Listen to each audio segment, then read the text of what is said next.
It was raining heavily in New York that night. The streets glowed with reflections of headlights and neon lights.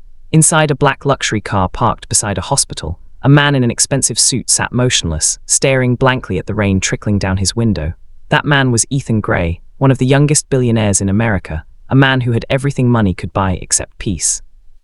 Ethan's mother was dying upstairs. The doctors had said she had only a few hours left, and even with all his money, all his power, he couldn't do anything to stop it.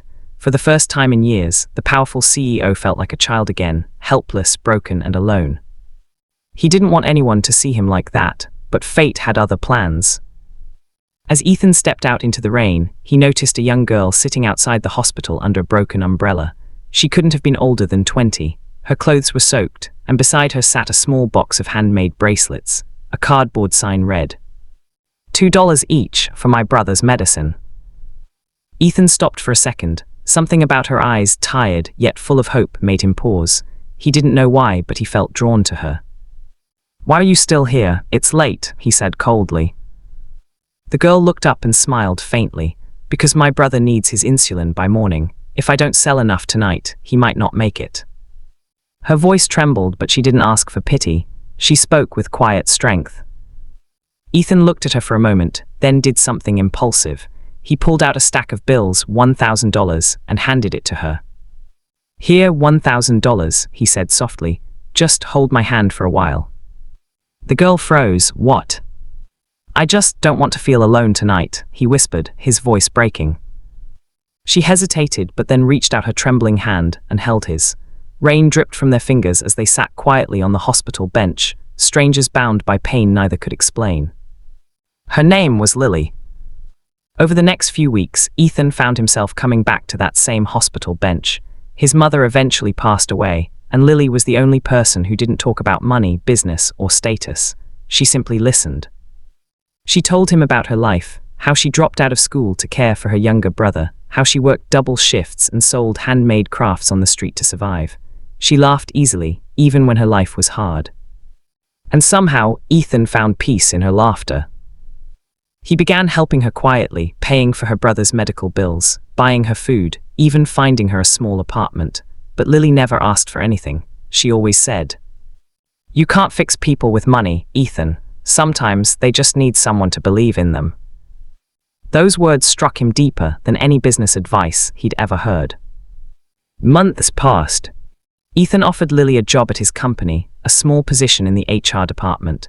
She worked hard, learning quickly, and slowly started changing the office atmosphere. She brought kindness where there was tension, empathy where there was arrogance. Employees began to notice that even the cold, distant CEO had started smiling more. But happiness never comes without a test. One morning, Lily didn't show up to work. Ethan called her phone, no answer. Hours later, he received a message from the hospital. Her brother had collapsed, and she didn't have enough money for an emergency surgery. Ethan rushed there immediately, his heart racing. When he found her crying outside the ICU, clutching her brother's hand, he realized something. He wasn't there to save her anymore.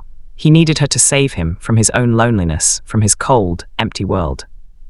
He grabbed her shoulders and said, "You don't have to do this alone anymore, Lily. Let me help, not because I pity you, but because I can't imagine a world without you." Time passed. Her brother recovered, and Ethan began to spend more time with both of them.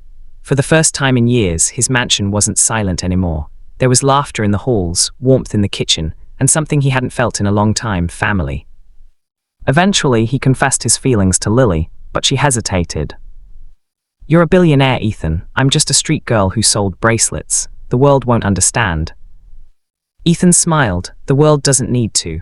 You changed me, Lily, not with money, not with power, but with your heart, and I don't care what anyone thinks." Tears filled her eyes as she whispered, "You really mean that?" He took her hand, the same hand he once paid $1,000 to hold, and said, "That night I thought I was buying comfort, but what I found was love." Years later, the story of the billionaire and the poor girl became one of hope, a reminder that even in a world full of money and power, kindness remains priceless. Ethan and Lily started a foundation in his mother's name to help struggling families afford medical treatment. Lily ran it with passion, often saying, "Sometimes the smallest act of kindness can save a life, or even change one." And every year on a rainy night, Ethan would take Lily's hand and whisper, "Here's my hand, still worth more than $1,000.